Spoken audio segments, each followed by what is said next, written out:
Hello everyone. तो last video में हमने क्या करा था कि हमने इलेक्ट्रोस्टैटिक्स का इंट्रोडक्शन किया था कि इलेक्ट्रोस्टैटिक्स होता क्या है, हमें क्या करना है।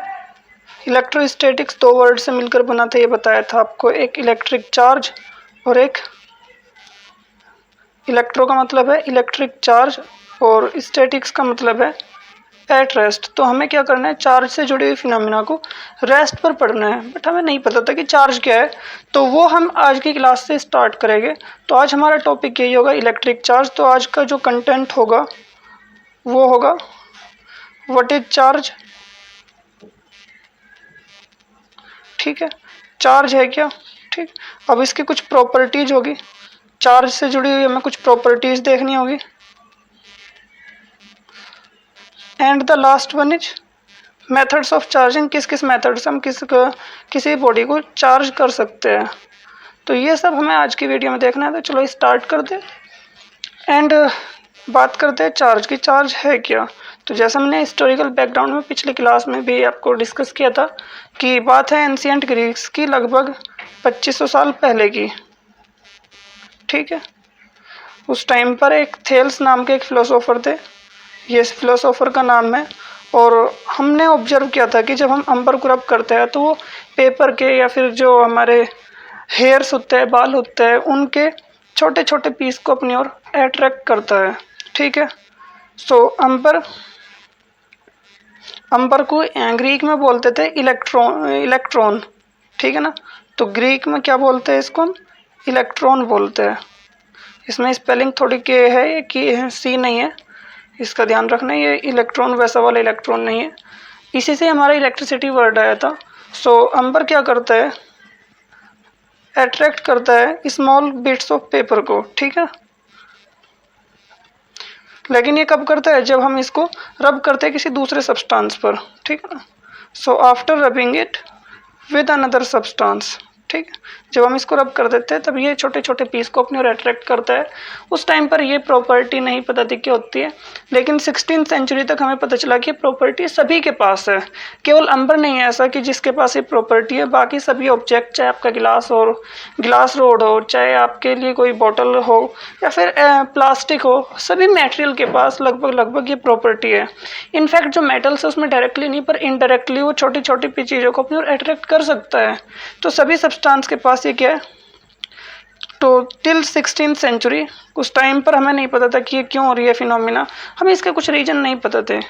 बट हमने 16th सेंचुरी तक का हमें पता चल गया, 16th सेंचुरी तक भी नहीं पता था कि क्यों हो रही है फिनोमिना, बट ये पता चल गया कि ये फिनोमिना सभी ऑब्जेक्ट में है, ये प्रॉपर्टी सभी ऑब्जेक्ट में है। So this property is observed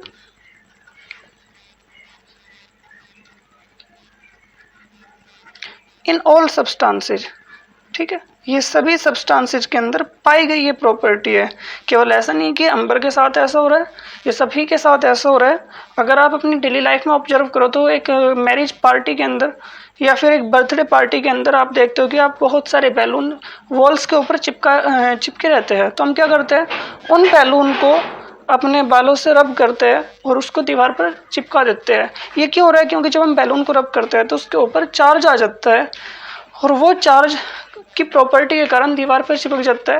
इसमें रोल प्ले करता है आपका पोलराइजेशन, जिसको हम टाइम के साथ पढ़ेंगे कि ये पोलराइजेशन की वजह से क्यों चिपक जाता है। ठीक है, अभी वो समझ नहीं आएगा, बट ये फिनोमिना हो रही है चार्ज की वजह से। ठीक है, अगर हम कोई भी एक जो हमारी स्केल होती है, हम स्कूल में एक्सपेरिमेंट करती है, अगर हम एक स्केल को एक स्केल को एक कपड़े से रब करेंगे तो कपड़े से रब करने पर वो पेपर के छोटे छोटे पीस उसके ऊपर चिपक जाते हैं। ठीक है, तो ये सब फिनोमिना हमने बैलून को रब कर दो बैलून को आपस में क्या करें, एक दूसरे से लटका दिए, और वे जो दोनों बैलून हो गए, वे दोनों बैलून के हो गए एक दूसरे को रिपेल करेंगे। तो अगर दो बॉडी है जिन पे दोनों पे सेम ही टाइप का चार्ज है, वे दोनों एक दूसरे को रिपेल करते हैं। तो इससे एक बात और क्लियर हो जाती है कि जो चार्ज हो दो टाइप का है, जो डिफरेंट काइंड का वो तो क्या करेगा, एक दूसरे को अट्रैक्ट करेगा, लेकिन एक ही काइंड का चार्ज क्या करेगा, एक दूसरे को रिपेल करेगा। लेकिन हम थोड़ा सा आगे बढ़ते हैं, हमने बात करनी है इलेक्ट्रॉन, प्रोटॉन, न्यूट्रॉन की, क्योंकि आज हमें 20th सेंचुरी में, ना कि 16th सेंचुरी में। तो हमने काफ़ी डिस्कवरी कर ली है इस फील्ड में, और हमने जान लिया कि एटम का स्ट्रक्चर क्या है, मैटर का स्ट्रक्चर क्या है। हमने एटम को जान लिया, सब एटॉमिक पार्टिकल होते हैं, और सब्सटेंस तीन ही पार्टिकल से मिलकर बना है, इलेक्ट्रॉन प्रोटॉन एंड न्यूट्रॉन।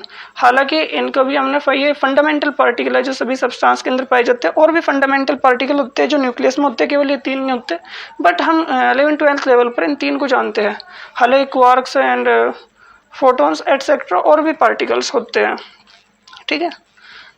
तो वो पार्टिकल फिजिक्स का मैटर आ जाता है। तो यहाँ पर अगर मैं उस हिसाब से बोलूँ तो सभी सब्सटेंस के होते हैं छोटे छोटे पार्टिकल, इलेक्ट्रॉन प्रोटॉन और न्यूट्रॉन से मिलकर बना है। प्रोटॉन के पास पॉजिटिव चार्ज मानते हैं और इलेक्ट्रॉन के पास नेगेटिव चार्ज मानते हैं।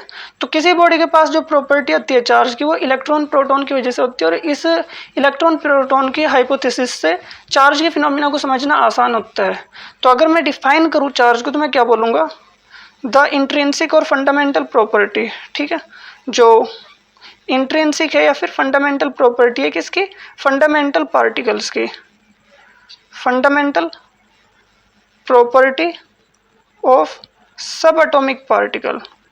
तो चार्ज क्या है, जो सब एटॉमिक पार्टिकल्स है, जैसे आपके इलेक्ट्रॉन्स हो गए, प्रोटॉन्स हो गए या फिर न्यूट्रॉन्स हो गए। तो इलेक्ट्रॉन की बात कर लो आप, चाहे प्रोटॉन की बात कर लो आप, या फिर एटसेट्रा। तो इलेक्ट्रॉन प्रोटॉन ये जो आपके फंडामेंटल पार्टिकल्स है, सब एटॉमिक पार्टिकल है, जो इनकी एक फंडामेंटल प्रॉपर्टी होगी। तो चार्ज इनकी एक फंडामेंटल प्रॉपर्टी है, ठीक है।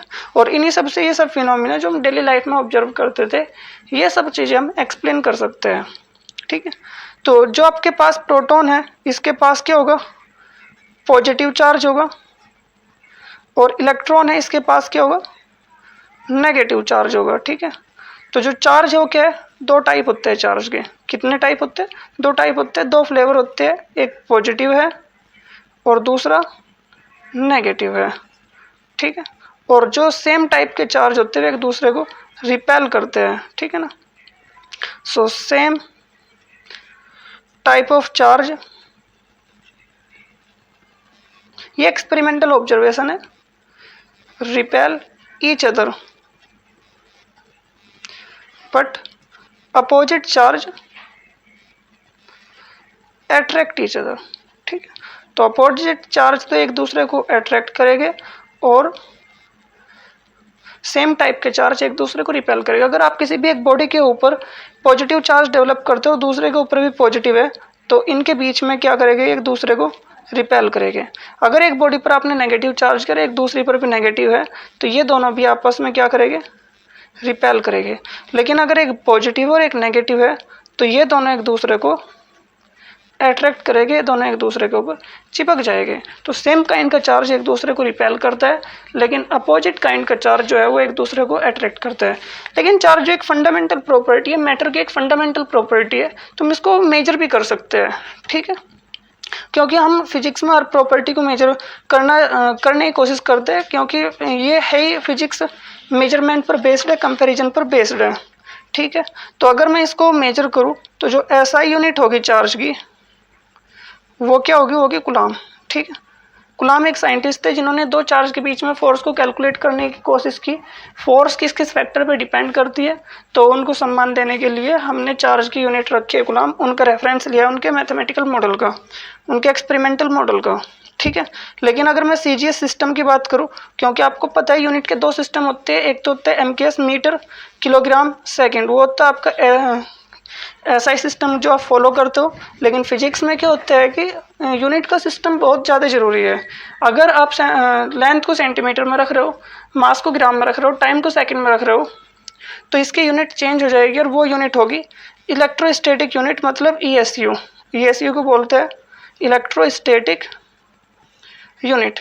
बहुत जगह पर स्टेट कूलाम भी बोला जाता है, ठीक है। स्टेट कूलाम ये वर्ड भी यूज किया जाता है, बहुत जगह पर आपको ऐसा देखने को मिल सकता है, ठीक है। अगर मैं बात करूँ भाई ईएसयू और कूलाम के बीच के रिलेशन की, ओके, तो 1 ईएसयू होगा 3 × 10⁹ कूलाम, ओके। तो ये इन दोनों के बीच का रिलेशन होगा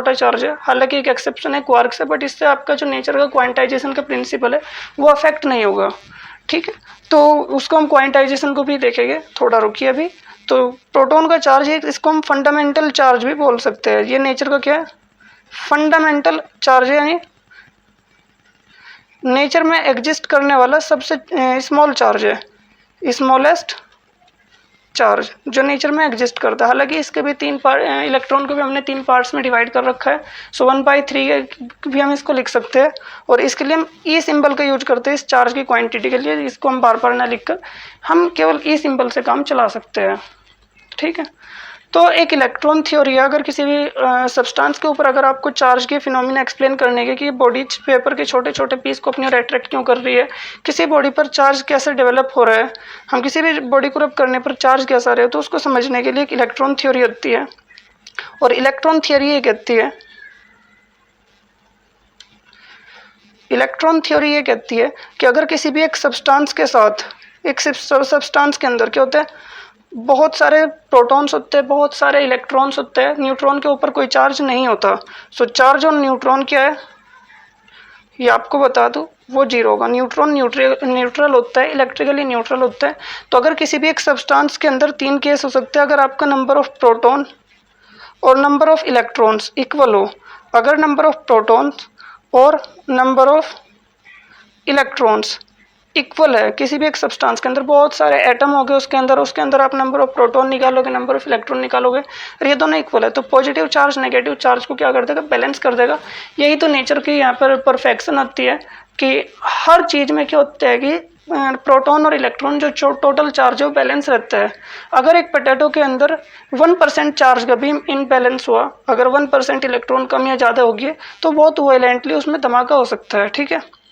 तो लेकिन नेचर की ये ब्यूटी है कि वो बिल्कुल सब कुछ परफेक्ट मिलता है यहाँ पर। तो उस केस में क्या होगा, देन सब्सटेंस विल बी, तो जो ओवरऑल देखेगा सब्सटेंस को वो क्या होगा, वो इलेक्ट्रिकली न्यूट्रल होगा, ठीक है। तो सब्सटेंस क्या होगा, इलेक्ट्रिकली न्यूट्रल मिलेगा आपको। दूसरे केस में क्या हो सकता है कि आप उसके अंदर से प्रोटॉन ज़्यादा कर दो, ठीक है।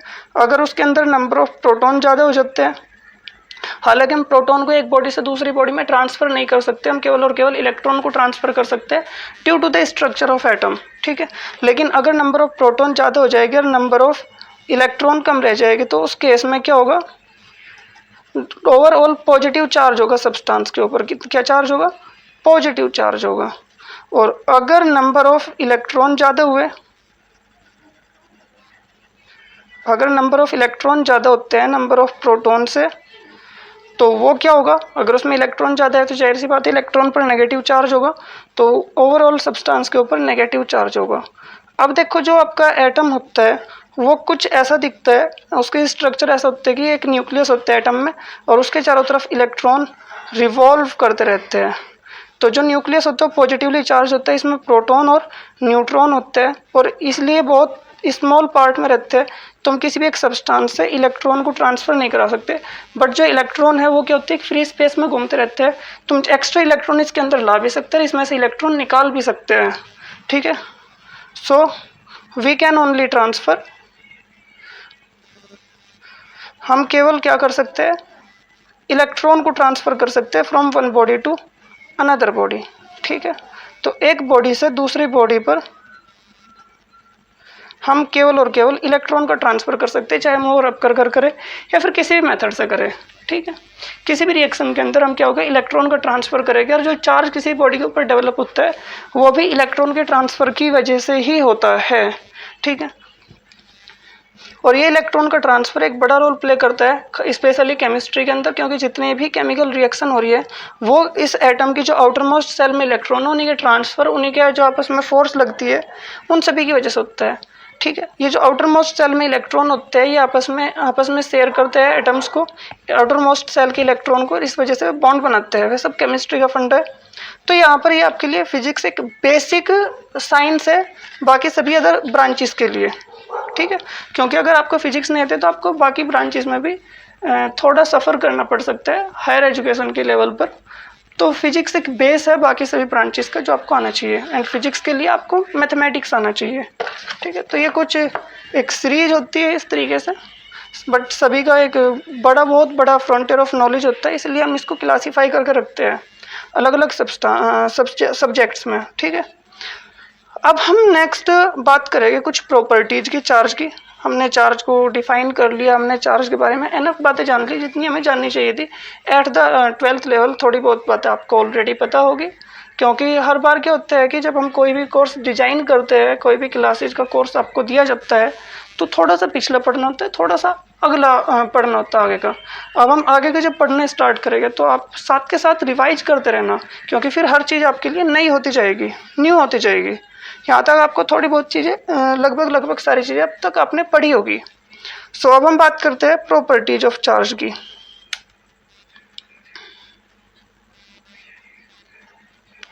प्रॉपर्टीज ऑफ चार्ज, तो सबसे पहली प्रॉपर्टी जो है वो चार्ज क्या है, एडिटिव है नेचर के अंदर। सो चार्ज इज एडिटिव। एडिटिव का मतलब ये है कि अगर आपके पास कोई एक पॉजिटिव चार्ज और कोई एक नेगेटिव चार्ज है, स्केलर के एडिशन एंड सब्सट्रैक्शन के लॉ को फॉलो करता है चार्ज। अगर आपके किसी भी एक बॉडी के ऊपर +8 कूलम चार्ज है और उसमें आपने -12 कूलम चार्ज ऐड कर दिया तो -4 कूलम चार्ज उसके ऊपर टोटल चार्ज होगा। ठीक है, तो चार्ज को हम इस तरीके से ऐड और सब्ट्रैक्ट कर सकते हैं। अगर एक बॉडी के ऊपर -3 कूलम चार्ज है उसमें आपने -2 कूलम चार्ज और ऐड कर दिया, ये -5 कूलम चार्ज आपको मिलेगा। जो सेकंड प्रॉपर्टी है वो है कंजर्वेशन ऑफ चार्ज। ठीक है, कंजर्वेशन ऑफ चार्ज। चार्ज क्या होता है, कंजर्व रहता है, चार्ज को ना ही आप क्रिएट कर सकते हैं ना ही आप डिस्ट्रॉय कर सकते हो। हाँ, पॉजिटिव चार्ज नेगेटिव चार्ज को एनिहिलेट कर सकते हैं, निकल सकता है। पॉजिटिव चार्ज नेगेटिव चार्ज के इफेक्ट को खत्म कर देगा या फिर नेगेटिव चार्ज पॉजिटिव चार्ज के इफेक्ट को खत्म कर देगा। ठीक है, बट चार्ज को आप ना तो क्रिएट कर सकते हो ना ही डिस्ट्रॉय कर सकते हो। ठीक है, तो इसको हम कैन नाइदर बी क्रिएटेड, तो चार्ज ना ही हम क्रिएट कर सकते हैं एंड नॉर बी डिस्ट्रॉयड। ठीक है, तो ना ही हम इसको डिस्ट्रॉय कर सकते हैं। ठीक, लेकिन जो पॉजिटिव चार्ज है, ठीक है, positive charge can annihilate negative charge. ठीक है, तो पॉजिटिव चार्ज नेगेटिव चार्ज के इफेक्ट को ख़त्म कर सकता है, तो अपोजिट चार्ज से हम क्या कर सकते हैं, इसके इफेक्ट को ख़त्म कर सकते हैं, बट हम इस क्रिएट और डिस्ट्रॉय नहीं कर रहे हैं। ये जनरली किसी भी एक केमिकल रिएक्शन में ज़्यादा हेल्पफुल होता है। जैसे मैं आपको एग्जांपल दूं, आपके पास कोई एक केमिकल रिएक्शन है, लेट से Zn2+ है और Zn2+ ये CuSO4 के सॉल्यूशन में है एंड ये बना रहा है, मुझे नहीं पता है फॉरवर्ड या रिवर्स डायरेक्शन में होती है, तो ZnSO4 बनाएगा एंड Cu2+ बनाएगा। तो लेफ्ट साइड में जितना चार्ज होगा राइट में भी उतना ही चार्ज होना चाहिए इस रिएक्शन के अंदर इन बैलेंस कंडीशन। ठीक है, तो charge on left hand side और charge on right hand side आपस में इक्वल होगा। ठीक है, हालांकि एक local conservation of charge and global conservation of charge भी होता है। भाई एक ग्लोबल कंजर्वेशन ऑफ चार्ज तो ये कहता है कि अगर आपके पास चार्ज यहाँ पर है, ठीक है, ये मान लेते हैं ये है दिल्ली एंड ये इंडिया की कोई दूसरी सिटी मान लेते हैं, लेट से बॉम्बे, ठीक है, या फिर मुंबई। ओके, तो ये दो डेवलप्ड सिटी है इंडिया की। अगर कोई भी एक चार्ज क्यों दिल्ली में है और अगर वो दिल्ली से डिसअपियर हो जाए और बॉम्बे में अपियर हो सकता है बिना किसी पाथ को फॉलो किए हुए कि यहाँ से डिसअपियर हो गया, यहाँ से यहाँ पे एकदम से अपियर हो गया, तो ये बताता है आपको ग्लोबल कंजर्वेशन ऑफ चार्ज की चार्ज ग्लोबली कंजर्व हो गया। बट एक और होता है लोकल कंजर्वेशन ऑफ चार्ज, अगर वो यहाँ से डिसअपियर होकर यहाँ पे उपस्थित हो रहा है तो उसको किसी ना किसी पाथ से यहाँ पे आना पड़ेगा। ऐसे नहीं कि अपना आप ही जादू की तरह कहना गायब हो गया यहाँ पे अपने आप ही आ गया, इसको कोई ना कोई रास्ता फॉलो करना पड़ेगा, तो वो होगा आपका local conservation of charge. But ये आपके स्कोप के बाहर है तो आपको अब इग्नोर भी कर सकते हो, समझ आ गया तो अच्छी बात है। And the next thing is, next property is, जो आपकी आखिरी प्रॉपर्टी है इस वीडियो में, वो है क्वांटाइजेशन ऑफ चार्ज। एंड ये काफ़ी इंपॉर्टेंट प्रॉपर्टी है, तो हमें देखना है क्वांटाइजेशन ऑफ चार्ज कि क्वांटाइजेशन ऑफ चार्ज होता क्या है। ठीक है, तो जैसे आपके पास कोई भी एक बॉडी है, लेट्स से ये बॉडी आपके पास, इसके अंदर बहुत सारे इलेक्ट्रॉन है, बहुत सारे प्रोटॉन है, आप इसमें से इलेक्ट्रॉन बाहर भी निकाल सकते हो, इसमें इलेक्ट्रॉन आप दे भी सकते हो। बट एक बात बताइए, जो इसके ऊपर चार्ज का ट्रांसफर आएगा वो इलेक्ट्रॉन के ट्रांसफर की वजह से आएगा, जो जितने भी इसके ऊपर चार्ज आप डेवलप कर सकते हो। आप एक इलेक्ट्रॉन इसमें से निकाल सकते हो, 2 निकाल सकते हो, 3 निकाल सकते हो, 5 निकाल सकते हो, बट क्या आप इसके अंदर से 2.5 इलेक्ट्रॉन निकाल सकते हो? नहीं निकाल सकते हो। मतलब क्या, किसी बॉडी के ऊपर जो चार्ज डेवलप होगा वो क्या होगा, वो इलेक्ट्रॉन के चार्ज के इंटीग्रल मल्टीपल होगा। ठीक है, तो यही बोलते हैं कि जो चार्ज यहाँ पे डेवलप होगा डिस्क्रीट फॉर्म में होगा। ठीक है, वैसे ये कंक्लूजन निकाला था मिलिकन ने अपने ऑयल ट्रोप एक्सपेरिमेंट से। इन्होंने आइंस्टीन को गलत प्रूव करने की कोशिश करी थी on the topic photo electric effect, but फिर बाद में चलकर ये ही आइंस्टीन के सबसे बड़े सपोर्टर बन गए जब उन्होंने काफ़ी एक्सपेरिमेंट किए। ठीक है, तो charge developed on a body is always integral multiple of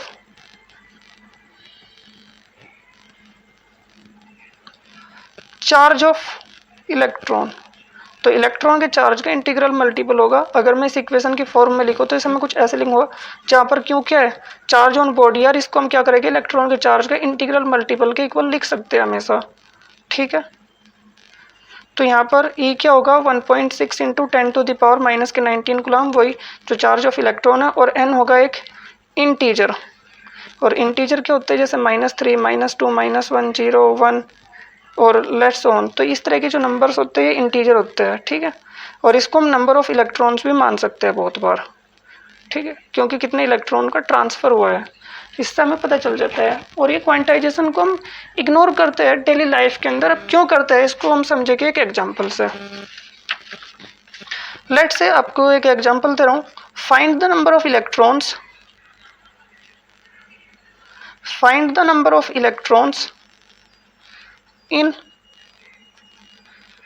1 coulomb charge.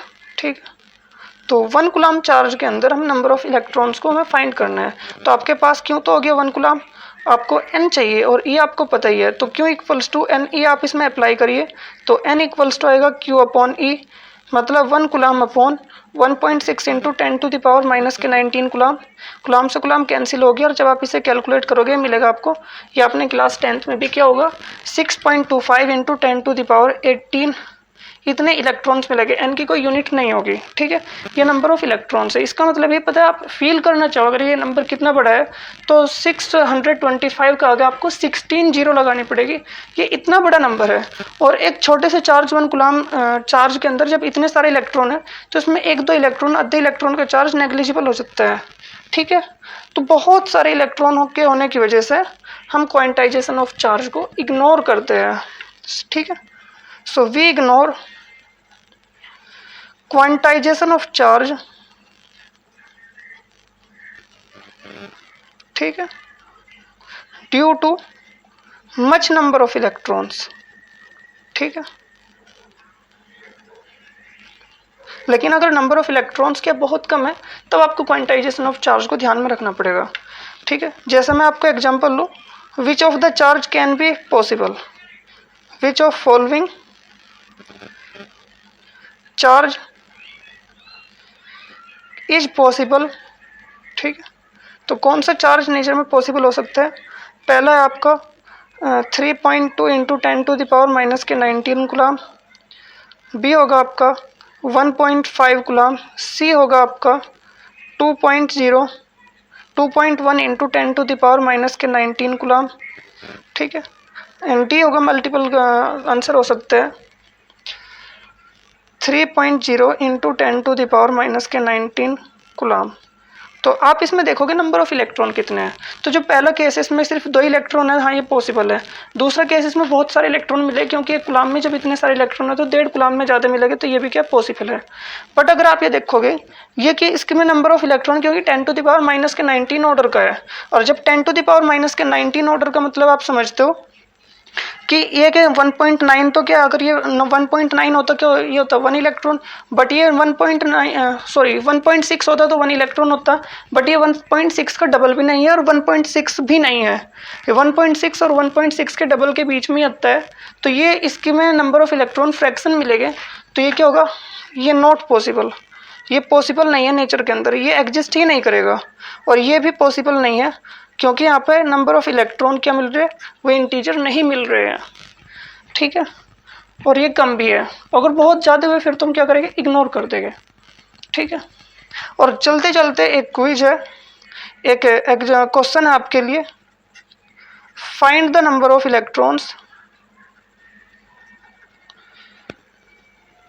Sorry find the total positive charge, ये ज़्यादा बेटर रहेगा। Total positive charge in A cup of water, जो आपके पास एक वाटर का कप है, वाटर के कप का वजन आप समझ लो, इन ए कप ऑफ वाटर 250 ग्राम। ठीक है। तो 250 ग्राम वाटर के अंदर टोटल कितना पॉजिटिव चार्ज है। टोटल पॉजिटिव चार्ज का मतलब है कि उसके अंदर क्या हो गया, बहुत सारे मॉलिक्यूल हो गए, H2 हो गए, एक मॉलिक्यूल के अंदर कुछ प्रोटॉन हो गए, आपको इलेक्ट्रॉन को इग्नोर करना है। ठीक है। तो उस मॉलिक्यूल के अंदर जितने प्रोटॉन्स हैं उन प्रोटॉन को आप गिनोगे और उनका आप चार्ज निकालोगे कितना है। तो 250 ग्राम चार्ज के अंदर कितना चार्ज आता है, अगर उसके सारे इलेक्ट्रॉन को आप इग्नोर कर दो, कितना पॉजिटिव चार्ज है, ये आपको इसमें फाइंड करना है। और अगली क्लास तक के लिए मैं आपको ये क्वेश्चन दे रहा हूँ, आप इसका सॉल्यूशन मुझे कमेंट करिए, फिर मुझे सेंड कर सकते हैं। ठीक है। मैं आपको डिस्क्रिप्शन में ईमेल आईडी दे दूंगा, आप मुझे मेल कर सकते हैं इसके आंसर को। एंड तब तक के लिए आप बने रहिए चैनल के साथ, चैनल को सब्सक्राइब करिए और वीडियो को शेयर करिए। मैंने इस वीडियो में एक प्रॉमिस और किया था कि मैं इसमें मेथड्स ऑफ चार्जिंग करवाऊंगा, लेकिन due to the lack of time उस टॉपिक को अगली वीडियो में कवर कर लेंगे। एंड वीडियो को पूरा देखने के लिए धन्यवाद।